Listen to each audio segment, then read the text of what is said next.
Hey, it's Tim. Welcome back to the Dish and the Spoon. Today we're making one of my wife's favorites, macaroni and cheese. Yes! This is a recipe I've done probably 10-15 times, and it's turned out great every time. So let's jump in. So you want to start with a 9-inch pan.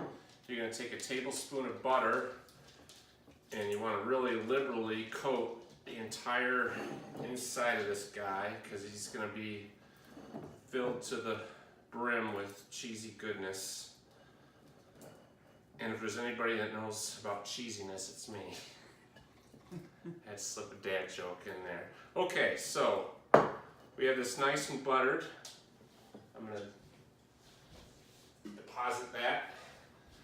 Next, what we're going to do is in our blender, we're going to take 2 cups of milk. Pour that in there like so.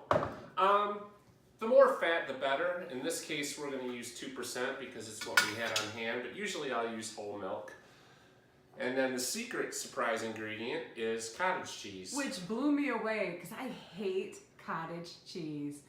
But she does. This mac and cheese has ruined me for all other mac and cheeses. It's so freaking good. Can I put the go cottage ahead. cheese in now? Okay. So, add some white on white in here. And that's 1 cup of cottage cheese. Don't use low fat. I mean, I suppose you could, but the more fat in there, the better it's likely to taste. Next, we're going to add a teaspoon of dry mustard. We've got like a 1/4 teaspoon of salt and pepper. Add that in there.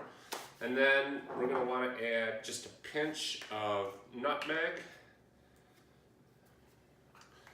And then I'm also going to add a pinch of cayenne. So I take this lid off. Okay. Next. Oh, and I should also let you know you should preheat your oven to 375.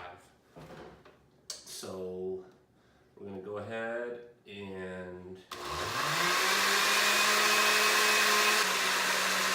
let's see how loud I can talk. Well, this is going, I've got a pound of extra sharp cheddar that I've grated. And I've got all but a 1/4 cup that I'm reserving right in here. Because I'm all about the cheese.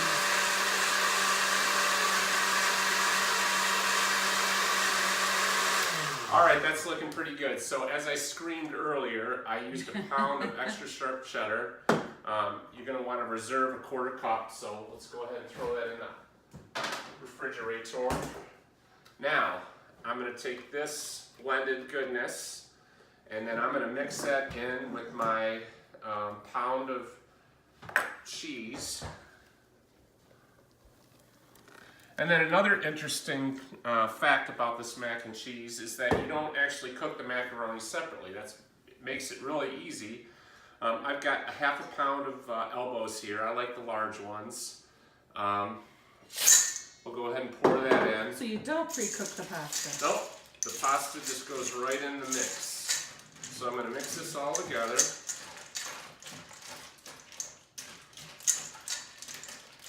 Doesn't look that appetizing right now, but then I'm going to take this and pour it into my greased Corningware.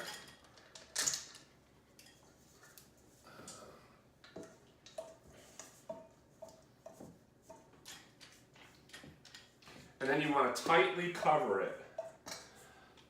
I'm going to use foil to accomplish this, but you could put the lid on too if you want. If you use the lid, make sure it's an oven-safe lid. I already made that mistake once and burnt the handle off. Now, what happens with the cheese you reserved? You'll just have to wait and find out. Oh, okay. Okay.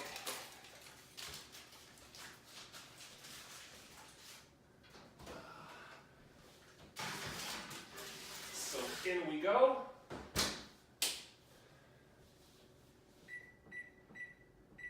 Set the timer for 30 minutes. 30 minutes. Okay, through the magic of video, 30 minutes have elapsed. And we'll take the foil off. No, it doesn't look too impressive right now. What we want to do at this point is just gently stir it.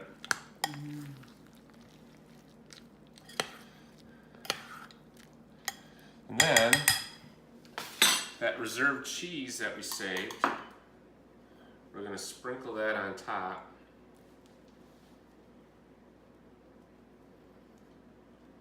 Right here.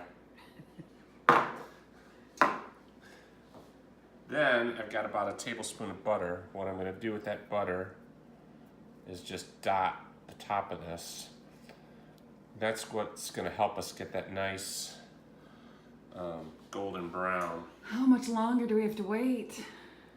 Well, it's going to take about 30 minutes, and then it's going to be bubbling hot when it comes out, so we're going to have to let it sit for another 30 minutes at that point. You let it sit. I'm going to risk burning my tongue.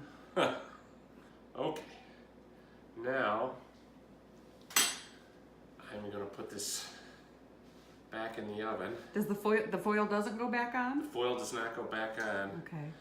These are our new oven mitts. Kind of getting a Kermit the Frog vibe. They kind of look like that baby shark or whatever. Why are there so many songs about rainbows? Okay. I'll get green ones next time. All right, so in the oven for 30 minutes. We'll start the timer. And in it goes. See you in 30. And here we have our finished product. Hot and bubbly. Obviously it needs to sit for a few minutes. So let it sit as long as you can and enjoy. Be sure to visit us on Instagram at DishMarriedSpoon and dishmarriedspoon.com.